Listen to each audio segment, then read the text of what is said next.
Hello, my geometry geniuses. We have taken a look in the first video about how to find the ratio of the perimeter and area of similar figures. Now let's take a look when we're talking about volume. What is the relationship between the scale factor and the ratios of the volumes of similar figures? All right, so let's build a figure first of all. I use my knee eraser here, breaking out the fancy stuff. All right, and so what I want to do is I'm just going to build a rectangular prism. I'm going to build a special kind of rectangular prism called a cube. And let's go ahead and do that. Sorry, I had them all together, but I think it'd be better if you got to actually see me do it. So if I have this rectangle or this square right here, it is 2 by 2. But let's add some height to it. I'm going to put these guys on top. All right, and so now, and I'm just pretending like it's all held together, you can see that I have a cube. I'm just going to rotate it around so you can see, so you can picture that. Okay, so let me slide this down a little. I have a cube, and the dimensions of this cube are the length is 2, the width is 2, and then the height here going up is 2. So if I wanted to find the volume of this figure, I would do length times width times height, right? Everybody remember that? All right, but before I do that, let's build another figure. And let's use the scale factor. Let's just use the scale factor of, what do you want to use?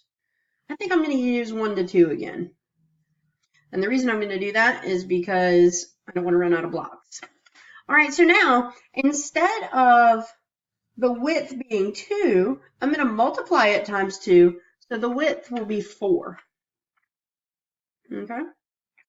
And then here, where the length is 2, I'm going to multiply that by the scale factor of 2, so it will be 4 also. So now I just have to fill it in, so I've got a 4 by 4 base. Dun, dun, dun. Man, this may take me a while. In fact, I'm going to pause just a second while I build this. Okay, so I'm back. It took me like 4 hours to build that. And now what I've done, remember, is I multiplied each of these dimensions by 2, the scale factor, to come up with a new figure. And this is my similar figure. So here I've got 4 as my length, 4 as my width, and 4 as my height. You can see that it is 4 cubes tall. 1, 2, 3, 4. Okay? I should have shown you one with pretty colors, huh? There you go. 1, 2, 3, 4. All right. So to find the volume of that figure, I would do the exact same thing. I would find the volume by saying the length times the width times the height.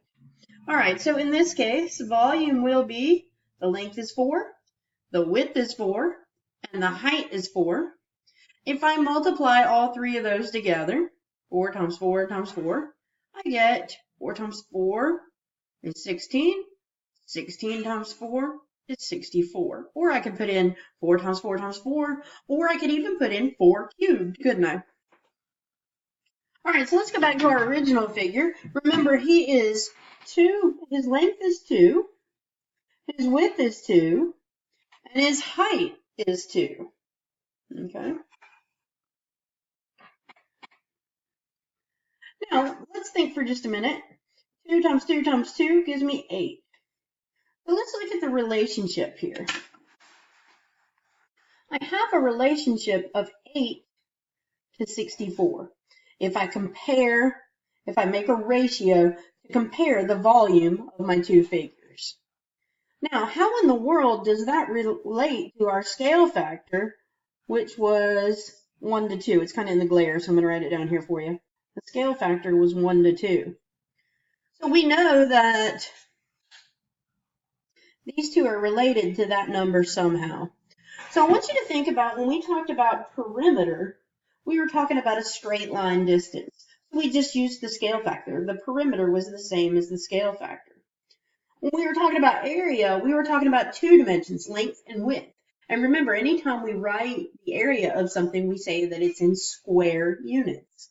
And so to find the relationship between the areas, we saw that the ratio, we had to square the scale factor.